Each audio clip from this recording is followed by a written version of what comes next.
Hi there, Neil Amy here. I'm the CEO, founder of Sprius. We're a technology SaaS company.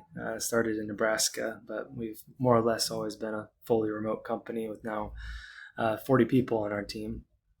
And today I have a very meaningful and humbling message to share and to get the word out. And on behalf of all of Sprius, everyone here, um, about a third of our team, 14 people today, are full-time Ukrainian team members. And Sprius, two solemn years ago, when Russia invaded Ukraine, Sprius was very involved in the early stages of the war, helping our guys with logistics, funds, helping them in any way we possibly could. And I'm very proud of our team and what we were able to accomplish in that short period of time when things were looking the worst. And now, as we're coming up on the 2-year anniversary on February 24th, 2024, I'm asking, what more can we do? What more can Sprius do? And we've been talking to our guys all the time, asking, how can we help? How can we help? And more or less their answer is, and them humbly, as humbly as they can, is not much. We're just kind of hanging out. We can't do much about it. We're just waiting. And that was understandable, and I respected it and didn't want to push anymore. But what I'm seeing is something a bit unfortunate in society, is that as the war rages on, as the rockets still fly overhead, yes, the rockets over our guys' head, they have rocket alarms that go off still weekly, sometimes daily. The rest of the world, particularly in the West, myself in that bucket, hasn't been thinking about it as much, and that's understandable. It's human nature. There's, when it happened, it's like, wow, this is a big thing, let me pay attention. And then over time we kind of just get numb and dull to it, and I find that sad and unfortunate.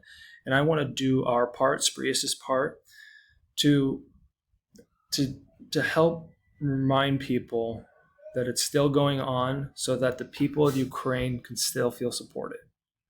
That's it. I'm not up here trying to be an activist, an extreme activist, saying everyone should care only about this. You don't have your own personal problems, you should only care. That's not what I'm up here to do, and our guys wouldn't want that either. But I think there's a gap between where we're at for the rest of society and where I think we should be paying attention more, at the very least, speaking up and saying, and just saying,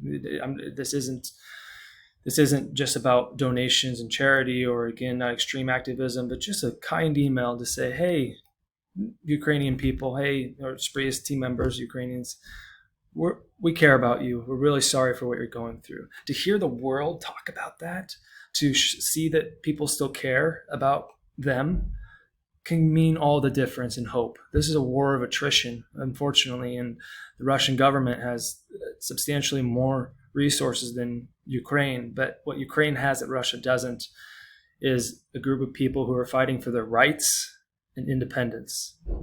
And that can be everything, but what they need is really hope.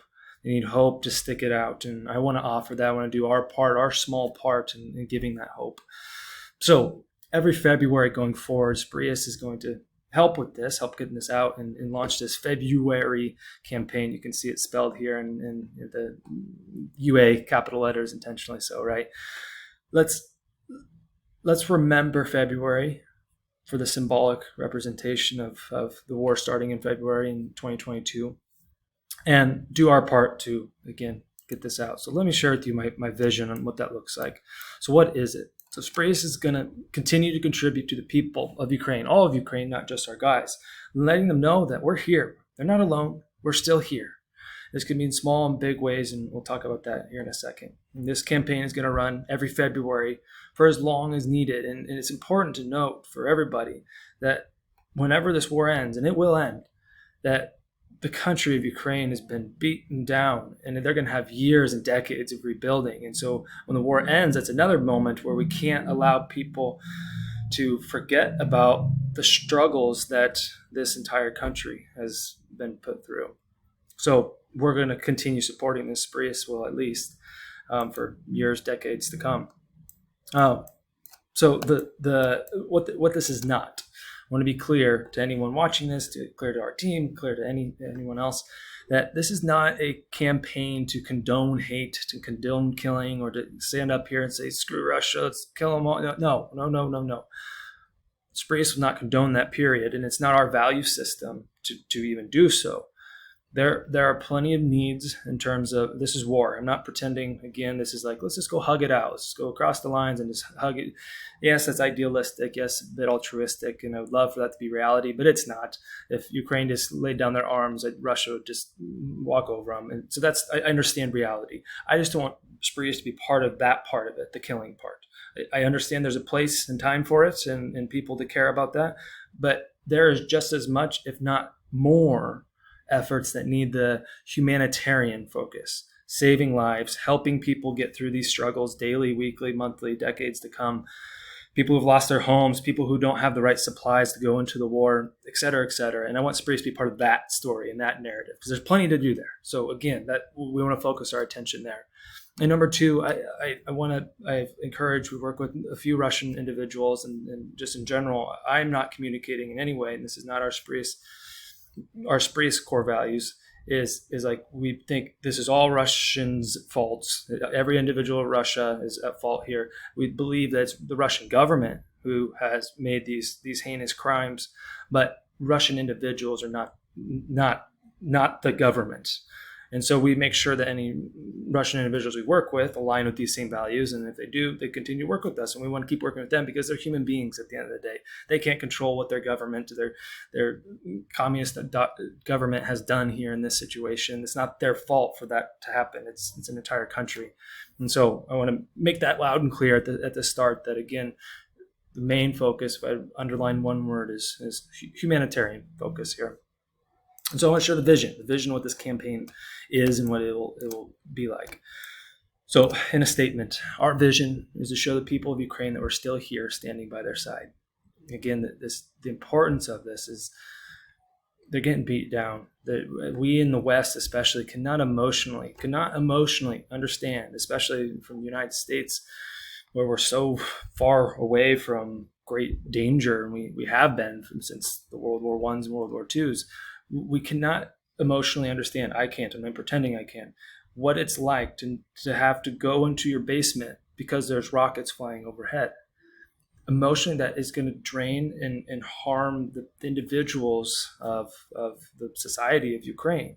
And what's important, what we can do, is not pretend that we understand necessarily, but to tell the people of Ukraine, listen, gosh, dang it, we are so sorry. If there's anything we can do to help, please let us know, one.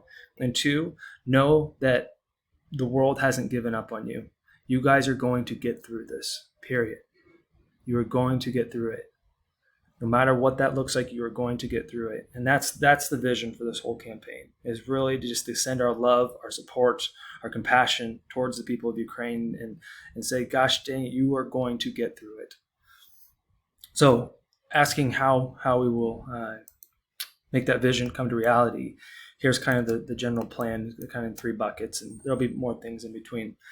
But for sake of time, I just want these three buckets. So we'll start up our GoFundMe. Again, at the beginning of the war, we had a GoFundMe. We raised something around $17,000 plus some extra that were donated outside of it. And all that went straight to our guys. This is entirely going to our guys, and we'll talk about it. We'll be posting a blog post that explains in more detail the giving framework, how the money will be distributed, how the money will be shown to you, the donors, so you can see the impact. We'll have a public Google sheet that's called our impact ledger, which will show, here's the money went here. Maybe there'll be pictures, there'll be videos, kind words from the recipients of the money saying, wow, thank you. You bought me medicine that the government won't supply to me in the front lines. Wow, I lost my home. Thank you for this money that allowed me to pay for my rent this month, et cetera, et cetera. And you'll see this in this public impact ledger. So the GoFundMe is available for anyone to donate. What I can encourage and want to encourage is please, please, please don't think this has to be huge grand money. This doesn't have to be hundreds, thousands of dollars to contribute. Even $5 with a nice message to say, hey, I'm some random person in the world to you, to the Ukrainians, but I care about you. Here's my $5 to show that you're not alone. I'm some random person in the world. You are not alone. And if we can all do that, if we can all spread that to our friends, families, relatives, and then encourage them to share it to their family, friends, relatives, those $5 not only will add up financially, but that's only a second priority. That's an outcome. That's more of an outcome than a goal. The goal is to get the word out here to just show the people of Ukraine that we're here, that we're still standing by their side. And so just getting people to communicate that with a small donation lets you type a few words in the GoFundMe. And there'll be other ways that you can also just, if you don't want to donate, there will also be ways where you can email in and just say, hey, I'm just sending my kind words. Please pass this on. And we'll intake that and get that to them and make sure we spread this out. And so then number 2, Spurious is going to put its money where its mouth is. 1% of our revenue, not our profits, 1% of our revenue for the month of February will be going towards this effort as well too. So this is important to us, important to our guys, and we're not just here just to ask for other money. We are also going to give our money ourselves. Number 3, communication. In all of this, we will be regularly communicating in the month of February especially, but then ongoing as well too. There will be a form you can sign up on the main blog post that lets you stay in touch if you want to hear updates throughout the year as we continue to do more. And again, the words you share and then also the words that are shared from the recipients will be all put together into a beautiful message, a beautiful communication that shows everyone, both sides and to the rest of the world, wow, we can do something special here. We can really make an impact. And we, Spurious, will put resources, our marketing team, into continually pulling this together and spreading the word. And so that's ultimately the last point. The communication part will help us get to that vision. So that's it. The vision and the plan, as you can see here, that's the gist of it. As I said, this video will be coming out kind of first, second week of February. We'll be posting a main blog post and then regular updates from there, as well as where the GoFundMe, where you can sign up for the forum to keep up to date on things. Again, please donate whatever you can, but also don't feel pressured. If you don't feel comfortable donating, that's okay. But kind words takes a minute out of your day. Please, just a minute out of your day to say, we care about you. Keep it up. Come on, you got this. That's it. Just a few words in itself. That's it. That's the vision, and that's what I hope to accomplish with this February campaign. So thank you for your time. Thank you for your attention. I would love to hear from anybody and your thoughts, suggestions, and let's do this together. Goodbye.